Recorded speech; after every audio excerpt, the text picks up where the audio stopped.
تو ایمان کی زندگی اپنے دائرہ کار میں زندہ کریں.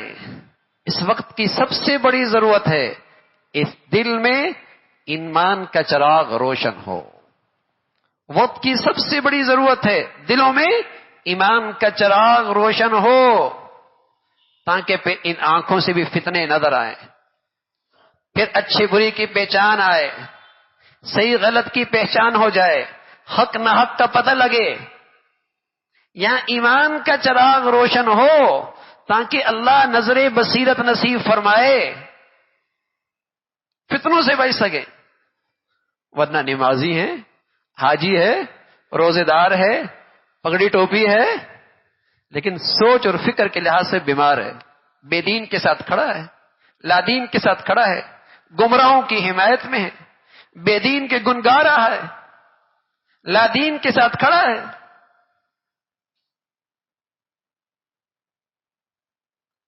نمازی حاجی ہے لیکن فکر اور سوچ کے لحاظ سے بیمار ہے، کیونکہ بہت سارے گناہ اس کی نظر میں گناہ نہ رہے.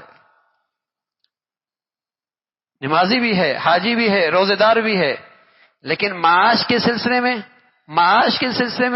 تعلیم کے سلسلے میں، سیاست کے سلسلے میں نظریات وہی گمراہ لوگوں کی طرح، سوچ وہی گمراہ لوگوں کی طرح. وہ سمجھتا ان چیزوں کا شاید اسلام سے کوئی تعلق نہیں. اس لیے رسول اللہ صلی اللہ علیہ وسلم ایک تعلیم دے کر اپنی امت کو ایک تعلیم دے کر گئے کہ ہمیشہ اپنی پوری زندگی علم کی روشنی میں، اہل علم کی رہنمائی میں گزارو. اللہ کے نبی صلی اللہ علیہ وسلم ایک تعلیم دے کر گئے، ہمیشہ اپنی پوری زندگی علم کی روشنی میں، علماء کی رہنمائی میں گزارو. آپ علیہ الصلوۃ والسلام فرمان لگے اغدو عالما او متعلما او مستمعا او محبا ولا تكن الخامس فتهلك. رسول اللہ صلی اللہ علیہ وسلم فرمان لگے عالم بنو یا طالب علم بنو یا علم کی باتیں سنو یا علم والوں سے محبت کرو. ولا تكن الخامس، بغض نہ رکھنا، دوری اختیار نہ کرنا، فتحرک، ہلاک ہو جاؤ گے. حکیم الامت ہے تھانوی رحمۃ اللہ علیہ ایک مرتبہ خاص نصیحت مجمع بیٹھا ہوا تھا. حضرت فرمایا میری خاص نصیحت ہے. حضرت فرمان لگے میری خاص نصیحت ہے. فرمانے لگے جہاں بھی کہیں بزرگی دیکھو گے اور جہاں بھی کہیں دینداری کا صحیح رنگ دیکھو گے، جہاں اعمال بھی ٹھیک ہو اور سوچ اور فکر بھی ٹھیک ہو، فرمانے لگے جہاں بھی بزرگی دیکھو گے اور جہاں بھی صحیح دینداری دیکھو گے، اعمال بھی ٹھیک ہو، عقائد بھی ٹھیک ہو اور سوچ اور فکر بھی ٹھیک ہو، جہاں بھی دیکھو گے تو فرمانے لگے اس کے پیچھے کسی بزرگ کی عقیدت ہوگی اور کسی بزرگ کی طرف رجوع ہونا ہوگا. جب تک یہ نہیں ہوتا زندگی میں صحیح دین نہیں آتا. کسی بزرگ کی عقیدت ہوگی، کسی اللہ والے کی دل میں عظمت ہوگی، ان کی رہنمائی ہوگی جس کی برکت سے یہ دولت نصیب ہوگی. اور آج چونکہ یہ مسلمانوں میں نکل چکا ہے، یہ چیز ہی نہیں رہی ہے. ہاں بدگمانیاں بہت ہیں، برائیاں بہت ہیں.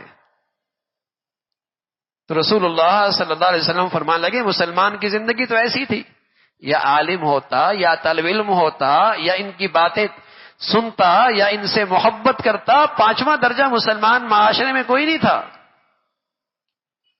اور جب ان کی رہنمائی میں زندگی گزرا کرتی تھی، سبحان اللہ، ان کی اولاد محفوظ. اس لیے مسلمان بچپن ہی میں بچوں کے دلوں کے اندر اہل علم کی عظمت محبت بٹھا دیتے تاکہ اس کا دین محفوظ ہو جائے.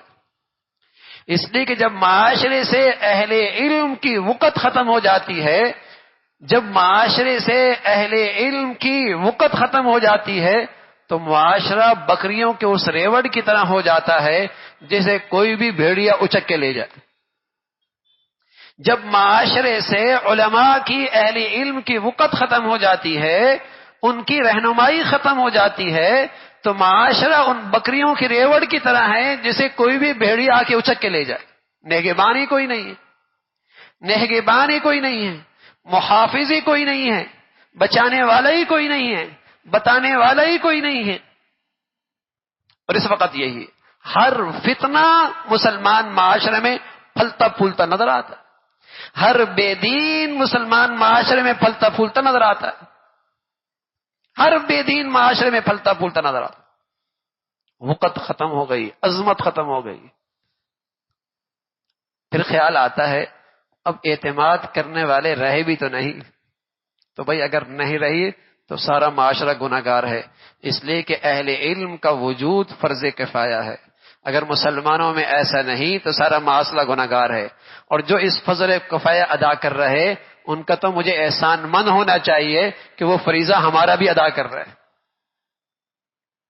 اس لیے کہ بغیر اس کے دین کوئی نہیں ہے۔